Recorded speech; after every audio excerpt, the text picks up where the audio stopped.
వీటిలో బ్రేకింగ్ చూస్తున్నాం. తెలంగాణ బీజేపీ ఎంపీలో కొందరు ఓట్ చోరీ వల్ల గెలిచారని టీపీసీసీ మహేష్ కుమార్ గౌడ్ మరోసారి సంచలన వ్యాఖ్యలు చేశారు.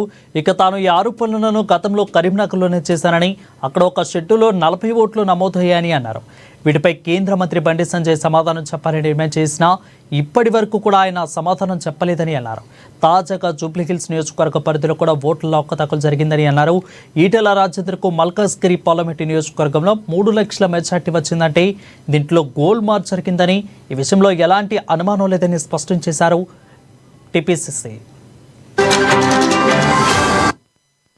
పాల్పడినాడు కాబట్టి ఈటెల రాజేందర్ గారు 3 లక్షల మెజారిటీ వచ్చిందంటే దీంట్లో గోల్మాల్ జరిగింది, దాంట్లో అనుమానం లేదు. రాహుల్ గాంధీ గారు స్పందించినటువంటి ఏ ప్రశ్న కూడా ఎలక్షన్ కమిషన్ ఆఫ్ ఇండియా సరైన రీతిలో జవాబు చెప్పకపోగా భారతీయ జనతా పార్టీకి ఒక ఫ్రంటల్ ఆర్గనైజేషన్ లాగా ఎలక్షన్ కమిషనర్స్ మాట్లాడుతూ ఉన్నారు. ఎలక్షన్ కమిషన్ ఆఫ్ ఇండియా అంటే మనం ఒక టిఎన్ శేషన్ చూసాం, లింగ్డోన్ చూసాం. పెను మార్పులు తీసుకురావడమే కాకుండా ఎలక్షన్ కమిషన్ ఆఫ్ ఇండియా తీరుతెన్నులు ప్రజలు గర్వపడే విధంగా నడిపించినట్టు సందర్భం. పూర్వపు ఎలక్షన్ కమిషన్ అహ్మద్ గారు కూడా వారు మాట్లాడుతూ రాహుల్ గాంధీ గారు స్పందించిన ప్రశ్నలకు జవాబు చెప్పాల్సిన అవసరం ఎలక్షన్ కమిషన్ ఆఫ్ ఇండియా మీద ఉంది అనే మాట చెప్పడం జరిగింది.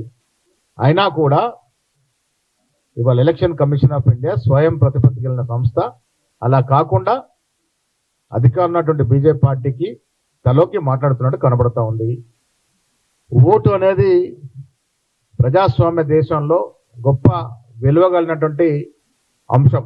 ఓటు చోరీ పాల్పడినాడు కాబట్టి ఈటెల రాజేందర్ గారు